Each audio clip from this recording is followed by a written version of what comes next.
Hello there. It's been a while. Last video that you saw posted about 6 months or so ago, you saw the first start of the Honda K24A in the Vanagon. And it's changed a little bit since then.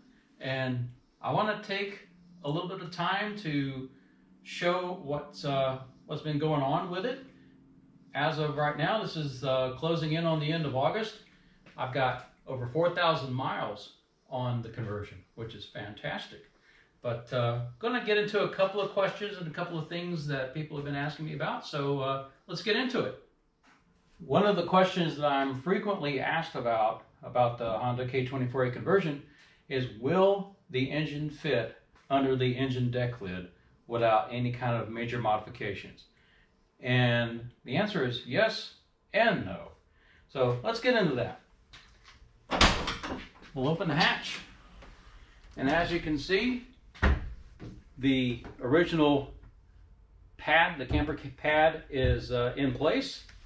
Lift that up, and you can see that the engine deck lid is sitting flush in its original configuration. I'll put this over to the side for a moment.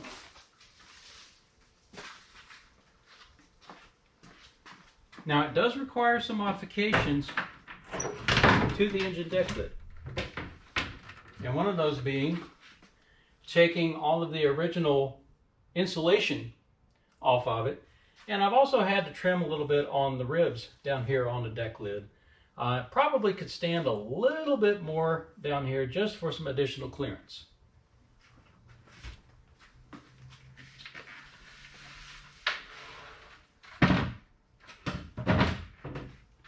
Let me bring you in a little bit closer so you can see what's going on here.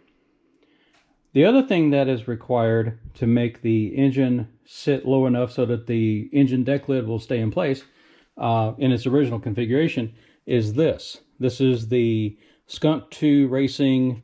It's a shorter magnesium valve cover. If you try to use the OEM style, not only here, but especially back here on the rear of the engine, it's going to sit up pretty proud of the shut line here, and it's not going to work. So this is a key component. Rather than dropping the engine bracketry and the mount, this is the way that I decided to go with keeping the engine height a little bit lower. Another question I get about the Honda K24A conversion in the Vanagon is, what kind of ground clearance do I have with this? So here's what I'm going to do. I've got a tape measure, and from the ground I am going, that's seated there on the ground, and that will show you right about where my rear fender lip is located. So just shy of 30 inches. Now, full disclosure, I do have, you can see under there, there's a bit of a spacer. That's about a 1-inch spacer there. All right, here we are at the ground level, and there is, so right at about 9 inches with the tape measure sitting on the ground. All right, well, you can see a little bit better now as to how the engine configuration has gone. The exhaust system there in the manifold, the O2 sensor there, how the magnesium valve cover, I had that covered in Cerakote. I think I mentioned that in a previous video. Using the RBC style Honda intake manifold, wound up having to use a Cobra head style intake boot and routing the intake pipe underneath the coolant lines there and up and around, and then into the cavity where the original style Vanagon intake snorkel came into being with that air cone there. You can also see that I've redirected or repositioned the power steering pump fluid reservoir, and of course that is the coolant reservoir that I had with the water boxer. I just cleaned it out really well and repurposed it. And then the round bottle, Kind of funny about it, it's a Kubota tractor overflow bottle, and it seems to work pretty well. I want to get some better bracketry for that to make it look a little more polished and finished, but so far it's doing pretty well. And of course you see the fuel pressure regulator mounted there on the firewall. Couple of things I'd like to do. Again, this is pretty much kind of prototype work here, just R&Ding the situation here. And so far there's some things that I really enjoy about it, and some things that need some improvement. I would like to go ahead and, rather than having the rubber fuel lines like you see here, I would just rather go with the AN style, at least here on top of the motor. I think it would make it look a whole lot better.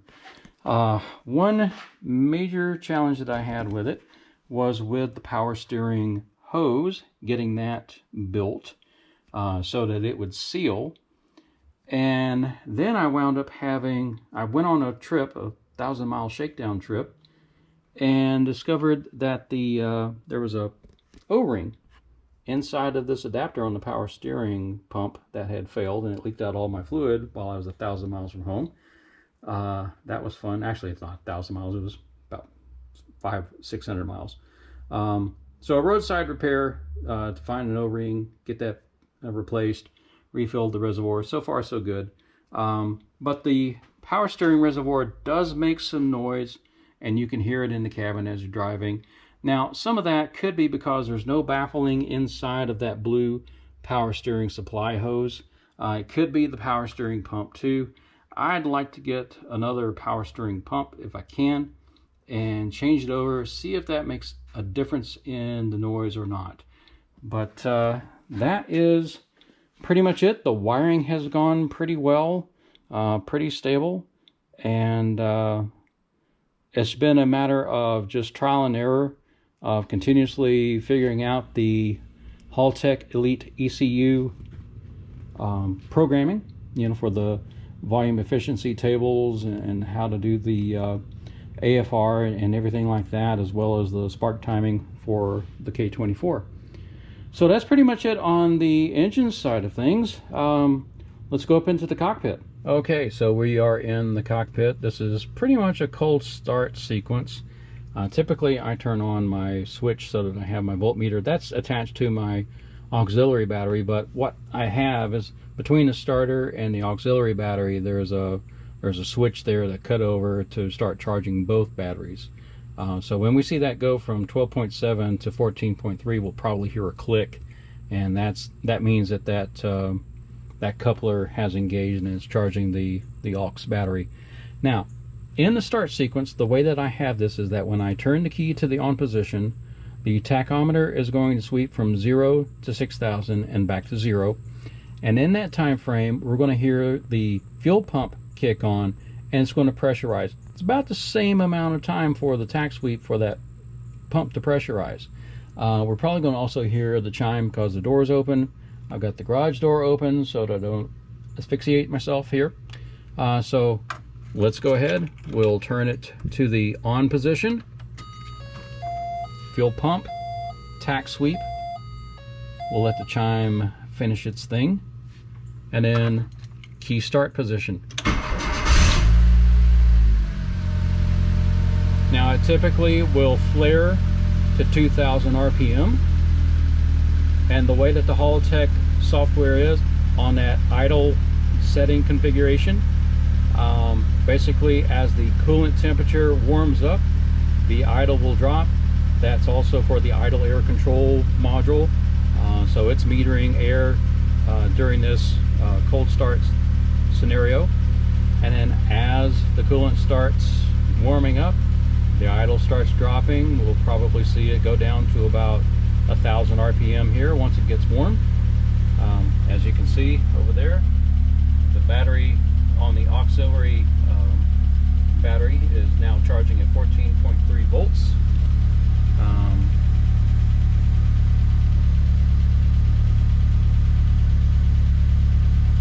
So that's doing pretty well. Let's get around to the back of the van.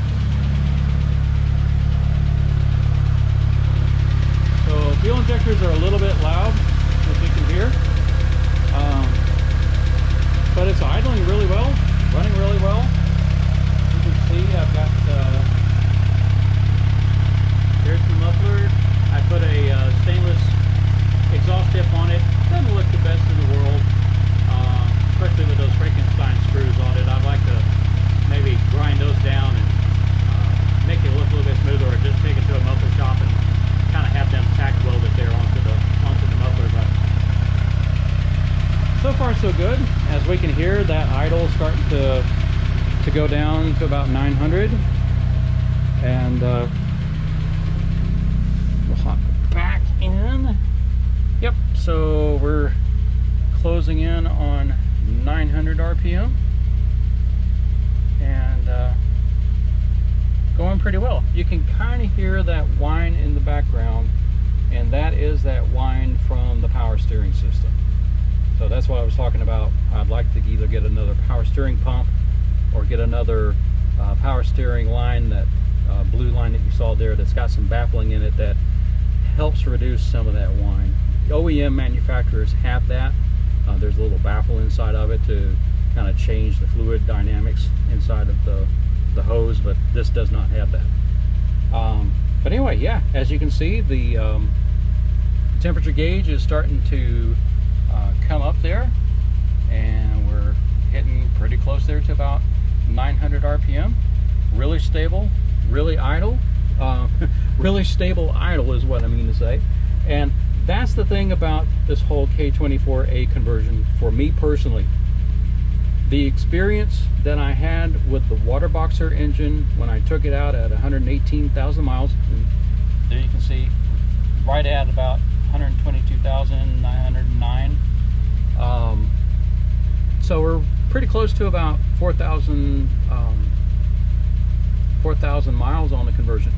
Anyway, back to what I was going to say. With the water boxer, it was such an inconsistent start sequence.